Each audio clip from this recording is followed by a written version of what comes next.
안녕하십니까. 평생투자 파트너입니다. 12월 10일 월요일입니다.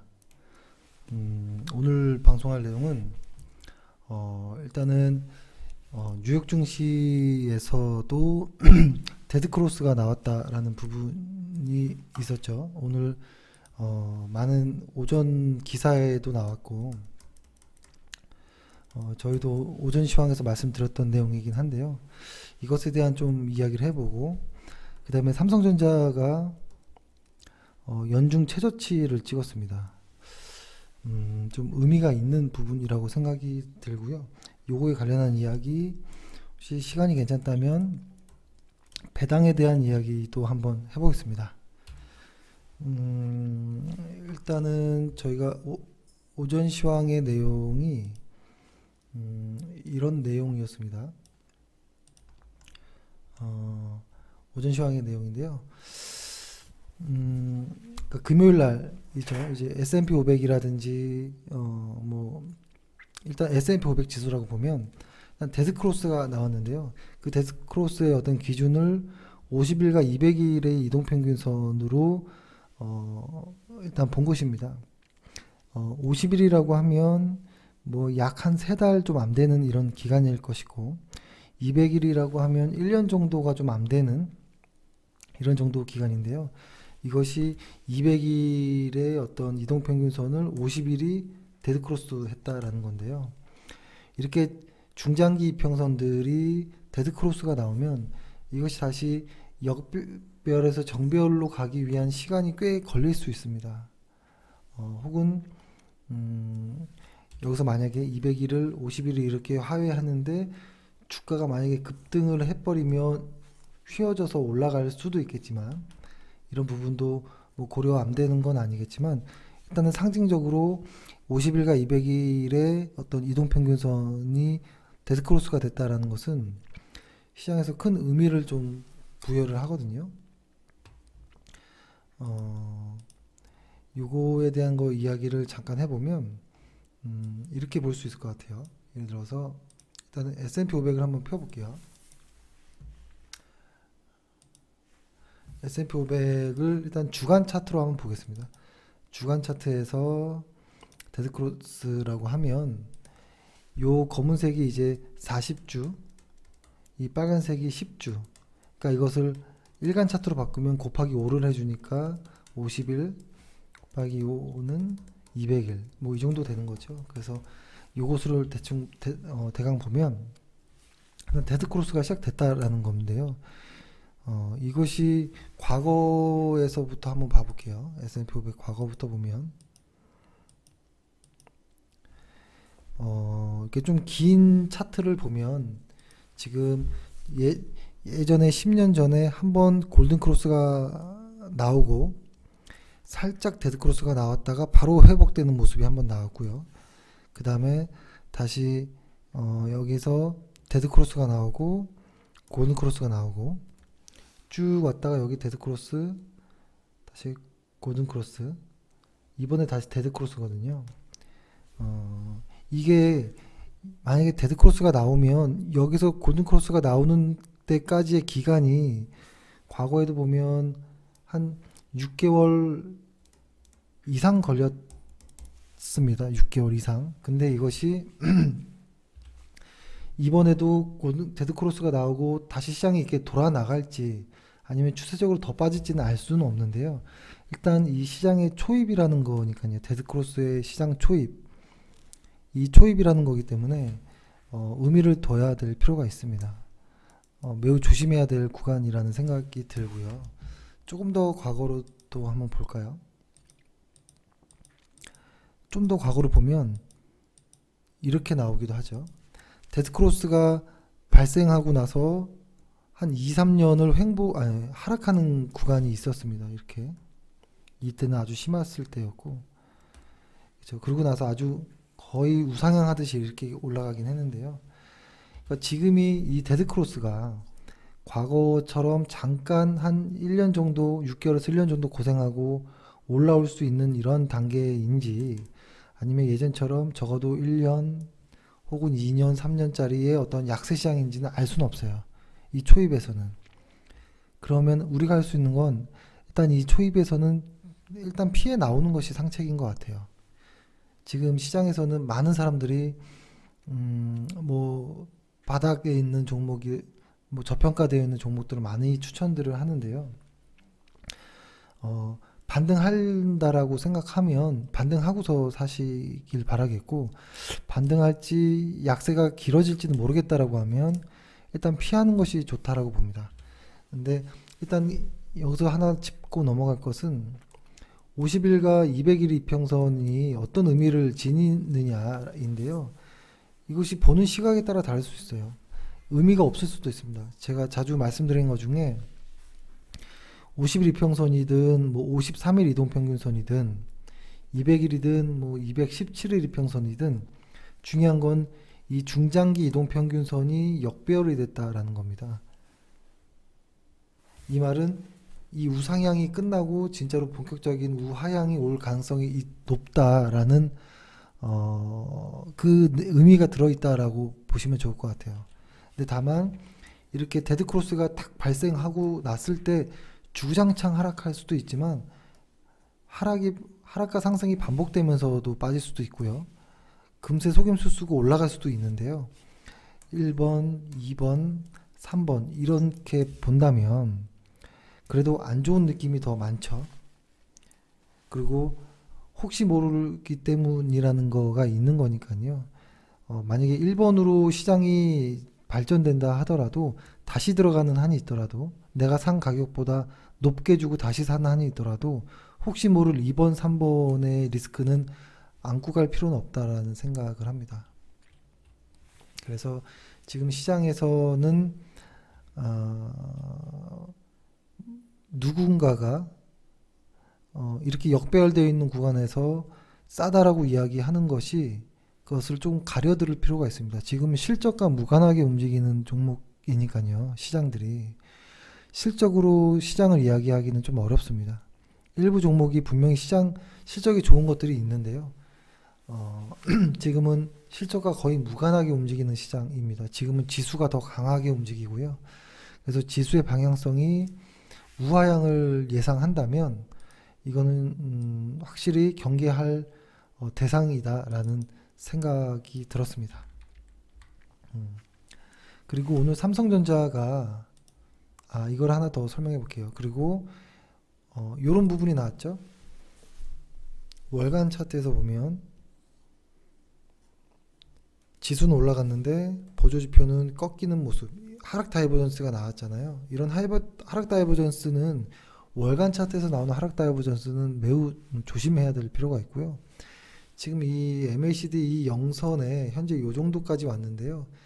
여기까지 영선까지도 계속 흐를 가능성도 높습니다. 다만 ADX가 조금 약하게 빠지는 모습이 보이긴 하는데요. 이러면은 왔다 갔다 이렇게 아주 더 무섭게 잔인하게 빠질 수 있거든요. 더 힘들게 사람을 만들면서. 근데 운이 없이 하락이 깊어지는데 만약에 ADX까지 상승해 버리면 시장은 무너질 가능성도 높습니다. 이런 식으로 이렇게 빠질 가능성도 높습니다. 그러니까 사람들이 여기서 머리 어깨형이 나오지 않았으니까 반등할 거야 라고 이야기하는 사람들도 많은데요. 머리 어깨형이 이 주간 차트로 봤을 때 여기 언저리에서 이렇게 흘러내릴 수도 있습니다. 보통 오른쪽 어깨가 좀 더 낮게 형성되니까요. 그거 믿는 것보다 일단 리스크 관리를 하는 게 좀 더 우선이라고 보고요. 그리고 이런 이야기들은 기술적인 이야기이긴 하지만 기술적인 이야기가 아닌 부분에서도 시장 하락을 이야기하는 쪽에 의견들이 점점 많아지고 있습니다. 그래서 분명 지금은 장단기 금리뿐만 아니라 GDP 역시도 마찬가지거든요. 그래서 기업의 실적 등도 그렇고 지금은 분명히 시장에서 시그널을 위험 경고를 주고 있습니다. 경고를 주고 있기 때문에 지금은 주식을 활발히 할 시장은 아니라고 봐요. 다만 최근에 일간 차트 상에서는 중요 지지선을 조금 버틴 모습인데요. 오늘 만약에 만약에 여기를 또 깨고 내려가면 시장은 한 단계 더 다운될 수 있을 가능성도 있습니다. 아닐 수도 있겠죠. 반등할 수도 있겠죠. 근데 다만 일단 시장에서 경고등이 들어왔고요. 빨간 불이 들어왔고 조심할 필요는 있다. 시장이 충분히 안정되고 나서 비중을 확 늘려도 늦지 않다라는 생각을 합니다. 그리고 오늘 삼성전자가 좀 의미 있게 연중 신저가를 기록했습니다. 신저가. 이거 역시 월간 차트로 볼게요. 이게 삼성전자가 여기 고점을 만들고 지금 거의 1년 가까이를 빠지고 있거든요. 근데 분명히 회사는 돈을 벌죠. 돈을 벌지만 EPS라든지 어떤 ROE라든지 이런 부분에서 보면 성장이 둔화되고 있습니다. 분명히 돈을 버는데도 불구하고 성장이 둔화됐다라고 하는 것. 그러니까 과거에 이만큼 성장했다라고 성장했다고 삼성전자를 좋게 봤던 사람들이 성장이 둔화됐다라는 이유. 그러니까 삼성전자가 한 단계 성장했다 반도체로 인해서 그러니까 성장주로 봤던 사람들이 매수한 이유거든요. 근데 이것이 성장이 이제 둔화됐다라는 것은 매수가 매도 이유로 바뀔 충분한 어떤 이야기가 됩니다. 근데 그러한 것들은 작년 겨울부터 시작됐습니다. 그 이야기는 나오기 시작됐었는데 그때도 그렇고 지금도 그렇고 액면 분할할 때도 그렇고 그죠? 분할할 때도 그렇고 계속 저평가라는 이야기를 많이 했었거든요. 시장에서는 여전히 저평가다라고 이야기했는데요. 저평가의 전제 조건은 저희가 생각하는 전제 조건은 실적이 꾸준히 우상향하는데도 불구하고 주가가 빠지면 저평가라고 생각이 드는데요. 실적의 성장이 멈추면 저평가라고 이야기하기가 좀 곤란합니다. 과거에 1930년도 그죠? 대공황 29년 이후에 벤자민 그레이엄이 찾았던 저평가의 개념이 지금의 산업 환경과 좀 맞지 않잖아요. 그렇기 때문에 워렌 버핏도 ROE라는 개념을 많이 본다고 하죠. 일단은 삼성전자나 SK하이닉스가 1년 정도를 하락하는데도 저평가라고 이야기하는 것은 좀 무리가 있다라는 생각이 들고요. 이 삼성전자가 코스피에 기여하는 부분이 매우 크기 때문에 이들이 돌아나가지 않는 이상 SK하이닉스도 마찬가지입니다. 지금 보면 월간 차트로만 좀 보면 SK하이닉스도 지금 아주 중요한 자리에서 버티고 있습니다. 여기서 만약에 조금만 더 빠지면 훅 빠질 가능성이 높고요. 셀트리온도 지금 어떻게 될지 몰라요. 지금은 하락 중에 반등이라고 보여지긴 하는데요. 이 반등이 유지될지 어쩔지 모릅니다. 구조적인 어떤 좀 문제점들이 나오고 있으니까요. 현대차는 말도 못하게 빠지고 있고 포스코 역시도 마찬가지 빠지죠. LG화학도 옆으로 횡보의 모습. 하지만 하락이라고 보는 게 더 맞을 수도 있고요. 지금 대표적인 종목들이 다 밑에 있어요. 네이버도 월간 차트로 보면 이 영선을 기준으로 봐보세요. 이 영선을 기준으로 다 깨고 내려갔거든요. 그때 저번 주 금요일 날 방송했던 내용 한번 다시 보시면 좋을 텐데 MACD를 영선으로 기준점을 잡으면 MACD가 상승, 하락, 기준 영선을 깨고 이런 정도 모습인데요. 이 영선 위에서 우상향할 때가 가장 강력한 상승 구간이고 이 구간은 조정이라고도 볼 수 있고 영선을 깨고 우하향하면 그때는 진짜 본격적인 큰 하락이 나올 가능성이 높고요. 그 다음에 영선 아래에서 우상향하는 거는 반등을 모색하는 정도다라고 보는데요. 지금 우리 시장은 대부분 요 언저리에 있습니다. 요 언저리. 그렇기 때문에 하락이 진행되고 있는 종목들도 많고 반등을 모색하고 있는 종목들도 생기기 시작하는데 그래도 우리가 투자하기에는 이쪽 영선을 돌파하는 때까지 기다려야 된다라고 봐요. 코스피가 현재 이 영선이라고 하면 이렇게 해서 반등을 모색하는 기간을 지나서 본격적으로 상승하는 구간, 과거로 따지면 이런 구간이겠네요. 이런 구간들. 이런 구간이 오기 전까지는 매우 조심할 필요는 있다라고 봅니다. 그래서 삼성전자를 지금 저도 가끔 주식 방송이나 이렇게 보면 계속 아직도 추천 매수가 많이 나옵니다. 많이 나오는데 아마 그들이 추천하는 사람 당사자들이 그 주식을 사고 있느냐라고 한번 물어보고 싶습니다. 그렇게 강력한 추천 주면 추천하는 사람도 사야 되고 그들의 가족들도 샀을 거라고 보는데요. 아마 그러지 않을 가능성이 있습니다. 그리고 최근에 또 나오는 이야기들이 뭐냐면 외국인들이 현물을 팔면 선물이 자꾸 들어오고 또 그렇죠? 최근에 또 자꾸 선물이 조금씩 들어오기도 하고 이게 뭐지? 선물이 들어오니까 아직 외국인들은 미래 가격인 선물이 베팅을 하는 거 보면 한국 증시가 오를 것이다 라고 베팅을 하는 거니까 버티자 라고 이야기하는 경우도 많은데요. 이거는 좀 시간이 길어지니까 다음에 이야기하겠지만 이거는 방향성으로는 보기 어려운 부분이 있습니다. 선물로서. 그래서 현 선물을 가지고 지금은 지수의 방향성을 맞추기는 상당히 어렵다라는 모습이 보이고요. 그냥 심플하게 현물 수급만 하나 가지고 외국인의 현물 수급 하나로 그냥 보는 게 좋을 것 같아요. 지금은. 외국인의 현물 수급은 아직도 제가 한번 다시 보여드리면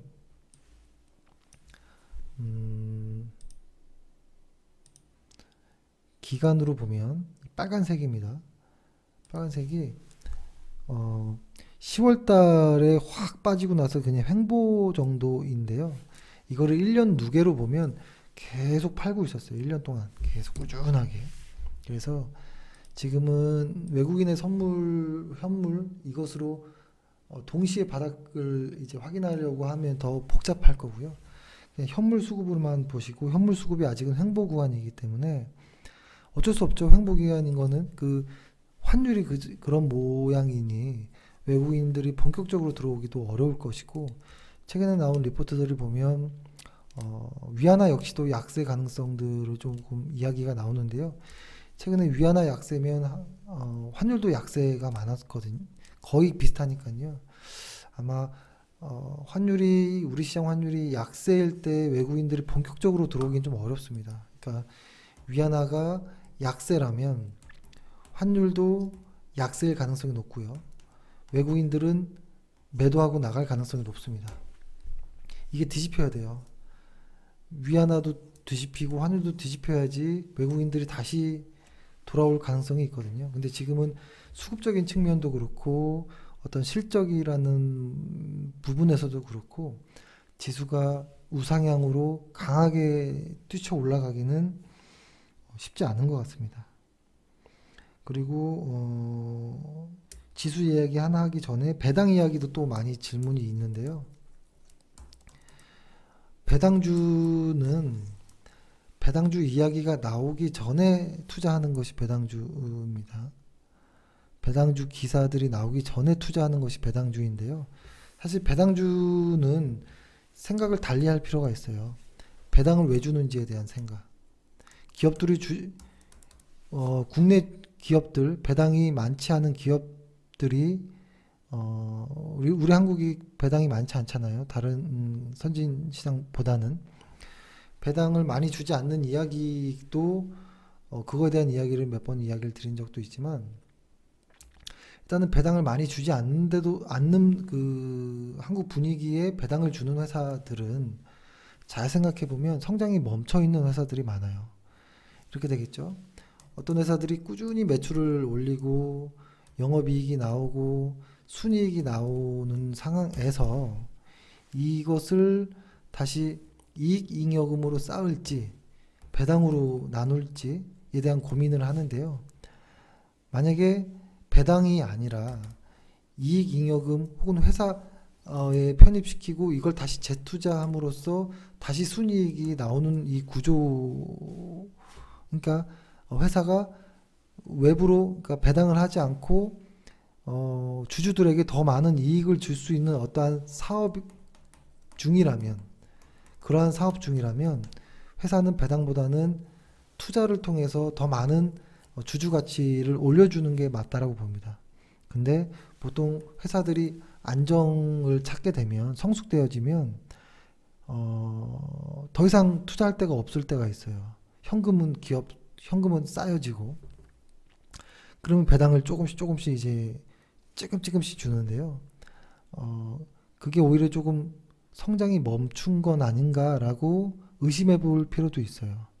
근데 최근에 두산처럼 이제 새롭게 성장을 시작함에도 불구하고 배당에 대한 어떠한 많은 배당을 주는 회사도 있습니다. 그런 회사도 있는데요. 극히 드문 경우이죠. 극히 드문 경우이고, 조금 달리 봐야 될 필요는 확실히 있다라는 생각을 하고요. 일단은 배당을 말 나온 김에 한번 이야기를 붙어보면, 배당을 현재 많이 주는 회사들을 이렇게 따로 이렇게 보면, 현재 S오일이 배당을 많이 주죠. 4% 정도. 그 다음에 기업은행, 투자증권 뭐 이런 식인데요. 잘 볼게요. S오일이 성장성이 있는 주식일까요? 그리고 배당을 받기 위해서 이 고점에서 13만 9천 원에서 10만 원 정도까지 버텨야 될까요? 배당 4%를 받기 위해서. 이거는 조금 의미 없는 게임일 수도 있습니다. 성장주들이 지금 글로벌 시장이 성장이 점점점 줄어들고 있는 시장이고요. 한국 시장 역시도 이제 과거의 어떤 고성장은 지났고요.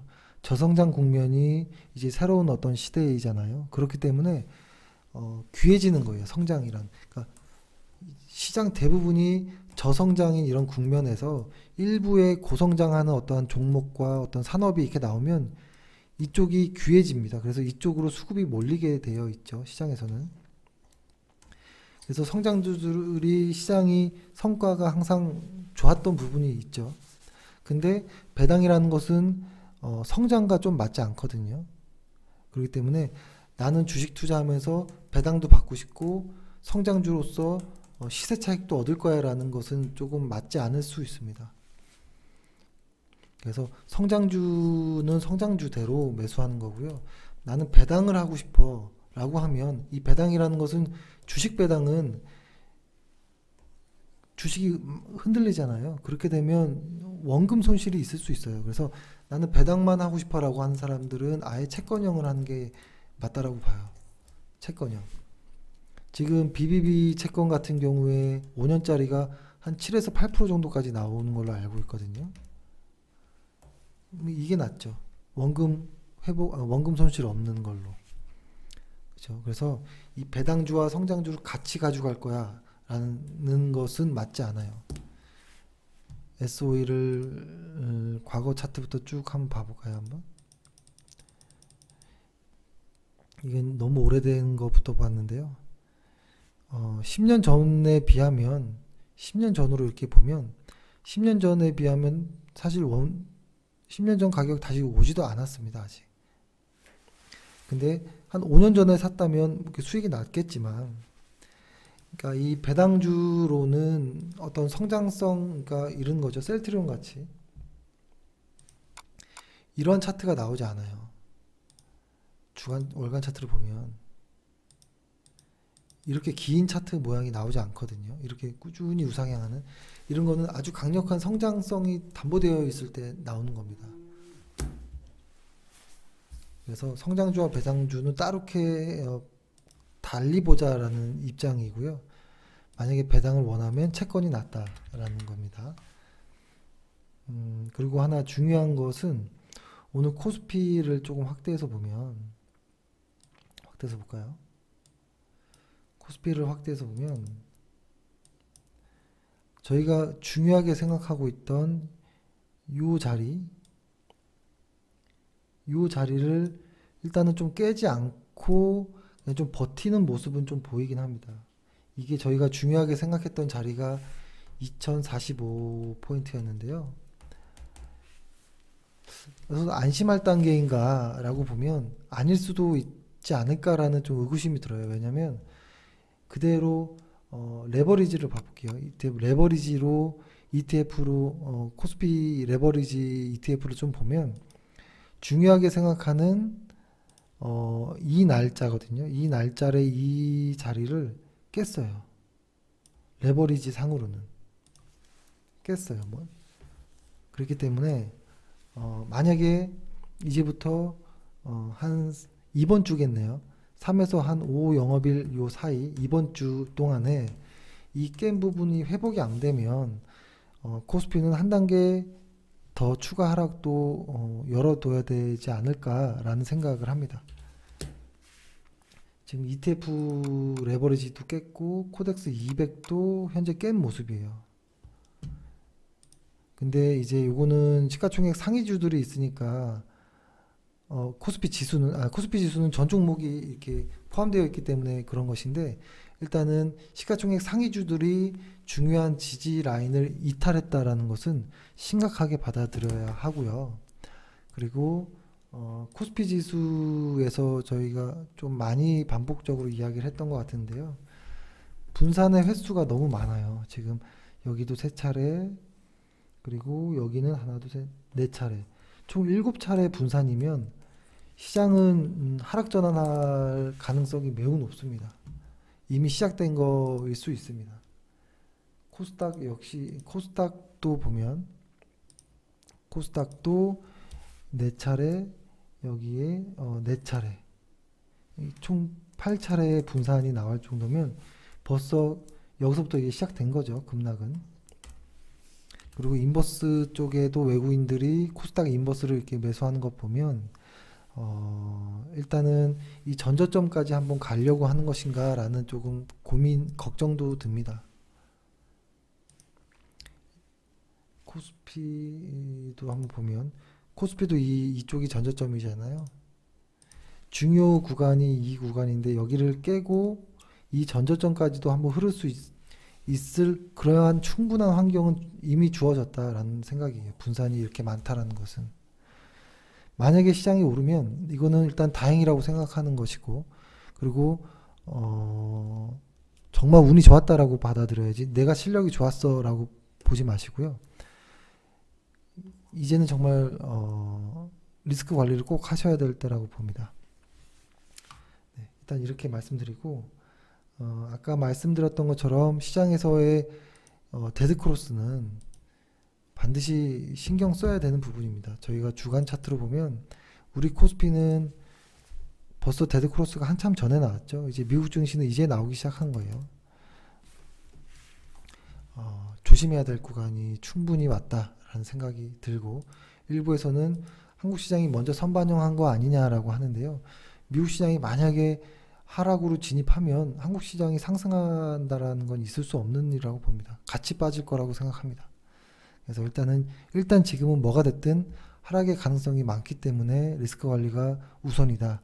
그리고 시장 그 누구도 현재 자리에서 시장 어떤 종목을 자꾸 매매를 추천하고, 그리고 짐 로저스가 뭐 어떤 종목에 뭘 했다 뭐 이렇게 해서 또 추천이 들어오고 할 텐데요.